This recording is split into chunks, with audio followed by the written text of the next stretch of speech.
Citytilidie channel and our Talking Point show where we look back at Manchester City 3, Liverpool 2 in the Carabao Cup. Round 4, it might be our cup again. It's our cup, yes. Well, we've got a good chance. We've certainly knocked the holders out, haven't we? It took place on the 22nd of December 2022, 8 p.m. So match stats and facts on this. So join me and let us know your views, guys, what you thought of it, etc. Please, if you are new to the channel, push that subscribe button, push the bell notifications. And if you're new or old, if you can just push that other button as well that gives me a like or a thumbs up, much appreciated. It'd be great if you could do that for me. Right, let's talk City, past, present, forever. Let's talk at present today. Let's talk what happened. Although it's the past, really, isn't it? It's a day ago. It's a few hours ago now. We've got the teams. The interesting team, far stronger than I envisaged, in fairness. And even the bench was strong. A lot of these guys coming back from the World Cup reasonably fit, although I believe with the problem with Phillips, no surprise. And we do have a problem with Diaz, apparently, who I'm looking at Twitter this morning, social media, could be out for a month. So not great to come back to that, but we'll see. We'll see how it goes. It's a long 6 months now till the end of the season, so we'll see how things go.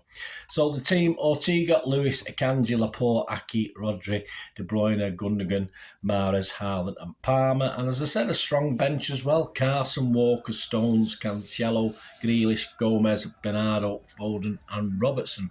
Yeah, interesting one is Gomez there. Again, not sure what... He will be disappointed, I think, the fact that he didn't start this game. I thought he would play this game, but as Pep preferred Aki. Interesting to see how we go forward. I'm sure he'll get chances. I don't think he was anything too bad or too good against Girona last week, but Pep was far happier having Aki over there. And I probably don't blame him, in all fairness. The ref, David Coote, well, how was he? He's a strange referee. It's one of the newer referees. There's no VAR last night. There's a lot of arguments with linesmen about potential offsides. Certainly as far as City were concerned, but sometimes it's just how quickly Liverpool sort of transfer into attack, isn't it? Which is, say, from the back or sometimes very, very quickly. And I think we struggled a little bit defensively. So, yeah, the trouble with David Coote is he lets things go, but sometimes he lets things go perhaps that he shouldn't let go. That's the problem. But hey, I'm not going to go too much about the ref, but not great, but it's nice. It's just nice to have a match where there's no VAR. At least you know the decisions, rightly or wrongly, on the pitch are the ones that matter. And the match report, let's talk quickly about what happened. An early chance, less than 20 seconds. I have no idea what Haaland was doing. I mean, I thought it would hit the back of the net. He's through on goal, but he sort of blazes his effort. I mean, it wasn't even close. It wasn't even a few inches or a couple of feet or a couple of yards. It was like 15, 20 yards off target. I have no idea what he did with that. And you could only laugh. It was early in the game, so there was not too much put on it, but it was quite comedic. It's one of those things you could probably find on YouTube in a few years' time, and you think, what the hell was that? Haaland then soon after that fires it across the 6-yard box, but this time it's Palmer who looks a total idiot. Probably easier to side foot it in. He didn't seem to be able to sort his feet out, whether he wanted to play it with his left or his right foot, and it just ended up going wide. So within 5 minutes, we'd had two sort of comedy moments as far as City were concerned. But 9 minutes, Kevin De Bruyne swings the ball into the Liverpool box. And, of course, Haaland nips in ahead. A typical Haaland goal, a typical striker's goal ahead of Gomez to tow the ball home. 19 minutes, after not really being in it, Liverpool are back in it. Matip plays a ball to Milner in the City box, who plays it back for Cavallo, who side foots his finish in the bottom corner. It all looked very, very easy and very, very simple. A lot of defenders looking around, wondering what's going on. 35 minutes, De Bruyne has space down the right. Played a great pass for Gundogan. I mean, you thought he was looking for Haaland, but Gundogan was coming to the edge of the box. And as Gundogan does, he tries to place it into the goal. And unfortunately, it's straight at Kelleher. De Bruyne swings in a sublime delivery, but Kelleher palms away Nathan Ake's diving header quite soon after that. I thought at that stage, oh, is this lad ever going to score? He always seems to get in good positions, but doesn't score. But hey, he would obviously come back a bit later, wouldn't he? Poor Milner feigns injury, of course, to be taken off. He was having a pretty torrid time. Getting old now, mate. You're 52, mate. Just hang your boots up. He's having a torrid time, particularly against Palmer, who was enjoying himself. 41 minutes, Nunez drags the chance wide. And just before our time, Nunez again shoots wide when it seems easy to at least hit the target. So 1-1 at half time. Almost immediately after the restart, I'm always making sure I'm back nice and early. Over half the stadium was still out having their cute OXO drinks, I think. The ball fell to Rodri.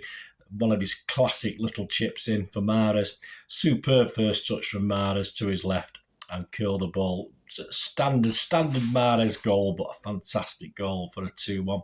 But still with people coming back into the stadium, it was 2-2. We didn't even get much time to celebrate. Oxlade-Chamberlain hits the ball down the line.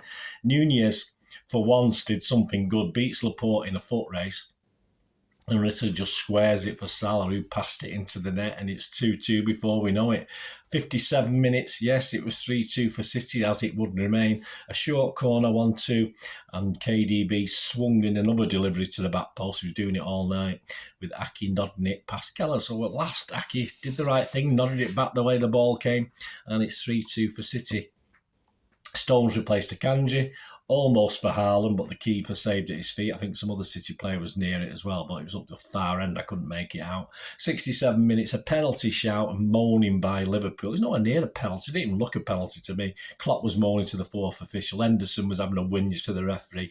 Not a chance, mate. 71 minutes, Nunez completes a hat-trick. Well, of misses anyway, as he goes wide again, went through. Grealish, Foden for Haaland and Palmer. 78 minutes, a case of handbags as Rodri and Fabinho are booked after an altercation. Yeah, Rodri just wants to sort of channel that enthusiasm, aggression into positive football, not silly little things like that. 84 minutes, an effort from De Bruyne is blocked on the line by Fabinho before Foden volleys the rebound. Come on a sub, of course, with Keller just about managing to flap it away. 87 minutes, Bernardo came on for a limping Gundo, hoping it was just cramp. But he came on 87 minutes. I've not heard anything since. Well, there you go. Game over. 3-2. Liverpool never looked like getting back into it the last 5 or 10 minutes. City had probably lost heart by then, probably watching their striker Nunez make error after error. Match stats: shots City 18, 9 on target. Liverpool 7, 2 on target. Possession 57% for City. Passes 574 for us, 446 for them. Accuracy, yeah, not one of our best, 87%, but that's always the same against Liverpool because they do play the pressing game, don't they? So it's never going to be into 90s, I don't think, when we play Liverpool, unless we have a fantastic game. Liverpool's is only 80%. Some of the passing out from the back, they're number 32. I can't remember off the top of my head. Let me just have a look at the team sheet while you're here, guys. 32. Liverpool, yeah, Matip, he looks a bit clumsy to me. Somebody's passing out, I don't think was that great either. My apologies with other people, but I just thought Matip stood out as being a big donkey to me. Fouls, 6 by us, 10 by them. Yellow cards, 1 for us, which was, of course, was Rodri, 3 for them. Offsides, 1 for us, 3 for them. And corners, 7 for us, 1 for them. XG Philosophy, my thanks to @XG Philosophy. City 2.63, Liverpool 1.12. So Liverpool did very well. Compared to that, didn't they? We slapped a little bit down, which I thought that on the night anyway. I think we should have, certainly at half time, I thought it should have been about 5-3 for City at one stage. To sum up, yeah, an entertaining game for the neutral and eventually for us City fans, of course. A much stronger City team than I anticipated, and it thoroughly deserved the win on the night. I think both defences had problems. Say Liverpool cut us apart or sliced through us quite easily at times, and likewise us with the Liverpool defence. But I think Liverpool had a slightly weaker defence on paper than they perhaps know, certainly what they normally have out. Pep will be happy with that team. All the players did okay. No one had a particularly poor game. A great game for Rico Lewis, and Pep's been singing his praises. And I did put on Twitter, even though KDB had to be man of the match, for me, I'm just, because of the situation, because of the circumstances, I give my man of the match to Rico Lewis for that. I'm not having to go at KDB. I'm just saying, under the circumstances, I'm just going to give it Rico Lewis, although KDB was outstanding and was the best player on the pitch. But yeah, that's how I think. That's how my mind works anyway. I give it Rico Lewis. And Palmer, as if he had a couple of shots that were a bit wasteful, but I thought it was brilliant from Palmer. So I've been worrying about him. I mentioned it in the player rating show. I've been worrying a little bit about his playability, what he's been doing recently. But I was really happy last night with his performance. I thought it was excellent. Then again, he was playing against 52-year-old Milner, wasn't he? But hey, all credit to him. You can only get past who's out there, can't you?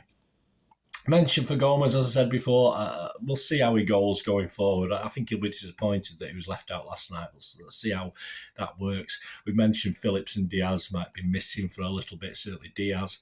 And Liverpool, yeah, just a quick word on Liverpool. Klopp, like I think Pep would have been, if it'd gone bad for us, if we'd lost, I think Klopp's the same. I don't think he's going to be overly disappointed. It's a very, very difficult 6 months coming up. There's a lot of good stuff in their play, a lot of that quick transition from defence to attack that we're used to getting in behind teams, and we do struggle against that, and they always make us struggle. That's just how Liverpool play. And the fact they did have a pretty weak defensive, I don't think the goal is any great shakes, in fairness, and because he had a pretty weak defensive line, I think Klopp will be happy. I mean, if Nunez was any good, who knows? We could have been in trouble. We could have lost that easily last night on the basis, all right, we had plenty of chances as well that we missed. But Nunez in particular, if he was any good, who knows what Liverpool could do. But hey, I'm happy to see it. I'm not bothered if he's not putting it in the net. It'd be interesting to see if Liverpool can get a run together in the league. There's certainly nothing wrong with that Liverpool team I saw last night. I was, under straight back from a World Cup break, etc., etc. I thought they were okay. I thought they were fine, and there's certainly no reason why they can't put a run together in the league just as long as we do. The draw for the quarterfinals. United play Charlton. No, not playing Charlton. Probably as good as, but United play Charlton. I wouldn't mind playing Charlton. I don't, we have played them a few times, but it's been a while. Of course, we're travelling to Southampton. I'll see what if I can get time off and get a ticket for that one. Nottingham Forest are at home to Wolves, and Newcastle. Newcastle are at home to Leicester. Newcastle are dreaming of Wembley. Yeah, happy days for the Newcastle fans. Well, please check out my player rating show, which includes Tyrone Marshall from the Manchester Evening News. I've got that match-worn shirt special that I've done, thanks to Marc McCarthy. I've taken one of his ideas and then just expanded on it and give you a bit more facts on the game that he covered. And it goes back to the late 80s in the game at Arsenal. Not a very great game. It also comes under the Horrible Histories banner as far as my vlogs are concerned. And coming soon, don't forget the Leeds versus City preview show and the Leeds versus City odds show. And don't forget, of course, this thing here, this programme that's up on the wall in the back there, this thing. Yeah, just check out. There'll be a couple of excerpts from there, a couple of pieces in the programme for my home match day programme watch as well. That'll be out very, very soon. Let us know your comments, guys. Let me know what you thought of the game. As I said, I'm a right in saying KDB was man of the match, but personally, I'm going to give it Rico Lewis for the circumstances. I think it's all opinions, isn't it? It's all opinions. It's how it should be. So, yeah, I just thought Rico Lewis was outstanding. And KDB is, hey, more of that KDB, mate. Fantastic. So let us know your views anyway, guys. It'd be great to hear from you. And hopefully I'll see you all again very, very soon. If this is the last of my things you watch before Christmas, have a great one. And as I say, there's loads of stuff. I'll still be doing it. The only day I'll have Christmas Day off. I won't put any vlogs out on Christmas Day. But yes, there'll still be plenty of City stuff. Before Christmas, up to the 24th of December. And of course, 26th of December onwards. So we'll be back. Thanks for watching, guys. Please, until we meet again. That's one thing, don't I? Please stay safe, Blues. Come on, City. Bye for now.